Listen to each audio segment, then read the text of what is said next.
the question about leadership is a question that has been asked many times to me and to many others. I firmly believe that everyone is a leader in some respects.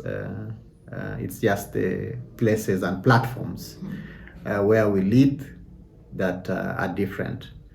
But this question that you raised about influence and integrity in leadership is very, very important.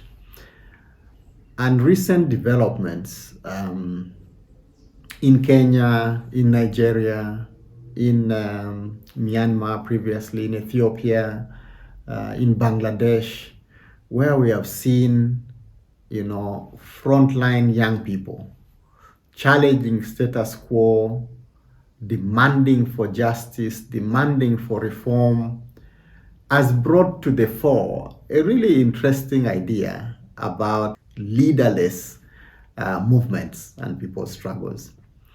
And it's made me really think about this concept of leadership and what we learn and what we celebrate as good leadership.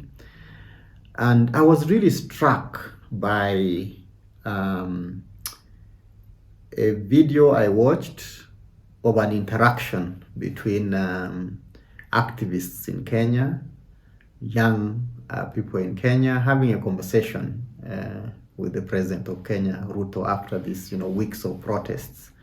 So they made very clear demands. Initially, they were against the finance bill 2024 in Kenya, which of course was withdrawn. It's a big victory for them.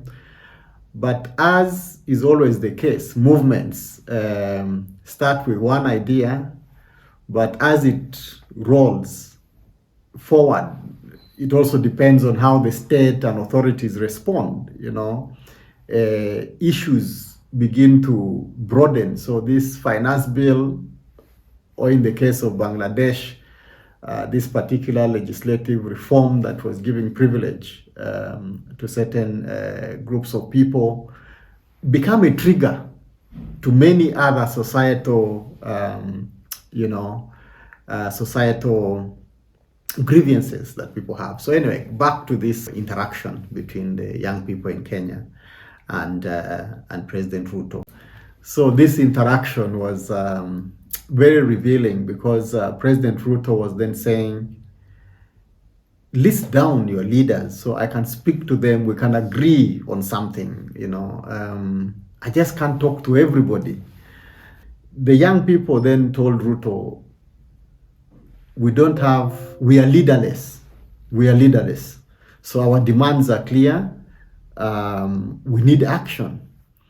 So when young people were telling President Ruto that we are leaderless, it's not just as simple as mass people just coming to protest. It challenges the concept of leadership in the sense that leadership is increasingly less about position and more about influence. So, behind mass mobilization are formidable ideas that people have. So it's important to talk about leadership of ideas that influence, because that's what is mobilizing people, the idea, and not so much the face. It's the idea of injustice, the idea that the world can be better, the idea that a lot of our governments and people in authority don't care. It's an idea. And so ideas are becoming more formidable than people, than faces. So this, I think, is what the young people are teaching us. Now, what does that mean for very conventional understanding of leadership?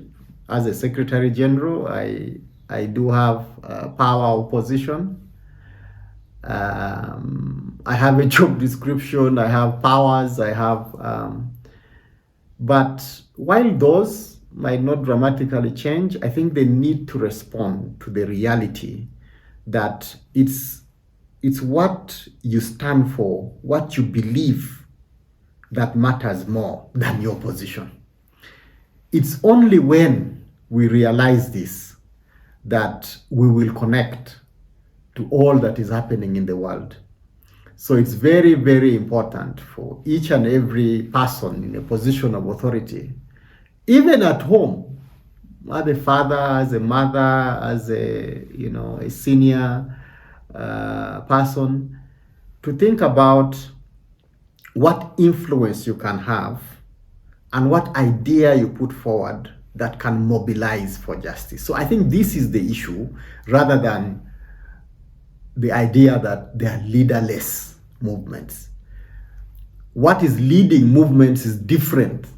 It's not just people. It's a cause. Now, I do not know whether the young people in Kenya will achieve all that they desire, but it's very inspiring what they have been able to do. And for me, it's the lesson that we need to learn about leadership.